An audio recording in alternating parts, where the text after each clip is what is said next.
Logikanya begini, orang itu bisa mutah-mutah. Wow, wow, wow. Setelah dicari misalnya dengan alat, dilihat lambungnya, semuanya normal. Loh, tapi kenapa bisa mutah? Wah, ternyata dia mengalami problema pikiran yang sangat berat saat itu. Nah, reaksinya berubah mutah-mutah. Itulah contoh sederhana psikosomatis.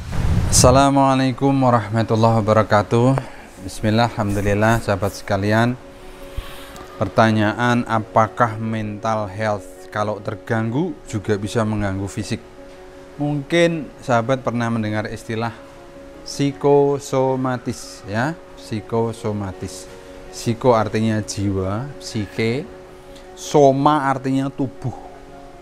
Jadi jiwa yang terganggu, kemudian tubuhnya juga terganggu. Seperti orang sakit fisik, tapi ternyata penyebabnya adalah jiwa. Ya, logikanya begini, orang itu bisa mutah-mutah. Wow, wow, wow. Setelah dicari misalnya dengan alat, dilihat lambungnya, semuanya normal. Loh, tapi kenapa bisa mutah? Wah, ternyata dia mengalami problema pikiran yang sangat berat saat itu. Nah, reaksinya berubah mutah-mutah. Itulah contoh sederhana psikosomatis.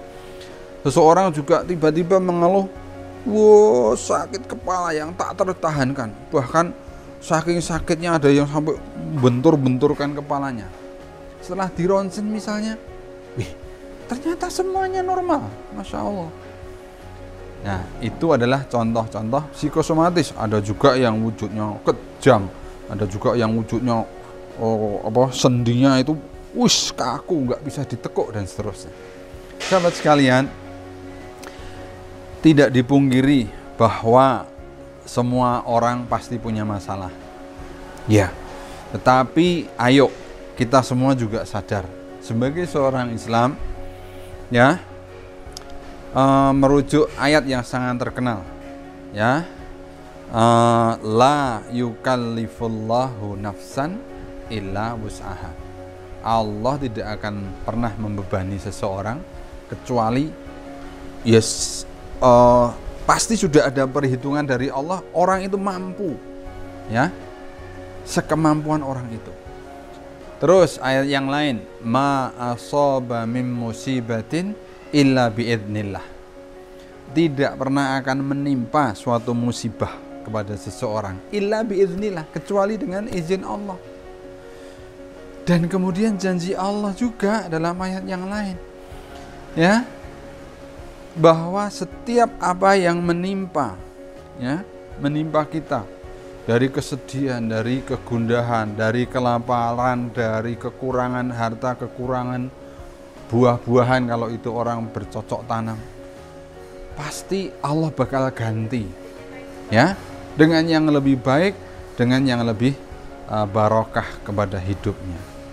Inilah kekuatan husnudzon billah. Kita harus menjadikan husnudzon billah itu adalah metode, cara untuk menyelesaikan problema-problema mental. Jangan sampai problema mental kita kemudian justru berkelanjutan, ya, berlama-lama, sehingga ngefek kepada tubuh kita yang rusak. Kita pernah mendengar kisah orang yang tahu-tahu menjadi kurus kering. Gara-gara apa? Ya gara-gara problema mental yang tidak terselesaikan. Dia makan aja nggak bisa, setiap kemasukan makanan balik lagi, bahkan belum kemasukan bau gitu balik, Masya Allah.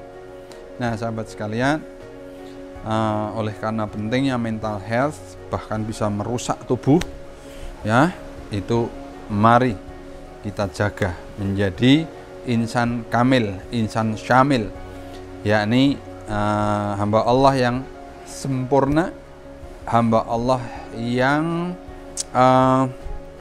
menyeluruh, ya, celupan kehidupannya itu, ya, jiwa raga, mental spiritual itu benar-benar tercelup oleh syariat Allah. Insya Allah dengan Islam, dengan syariat, kita akan hidup mulia. Terima kasih. Assalamualaikum warahmatullahi wabarakatuh.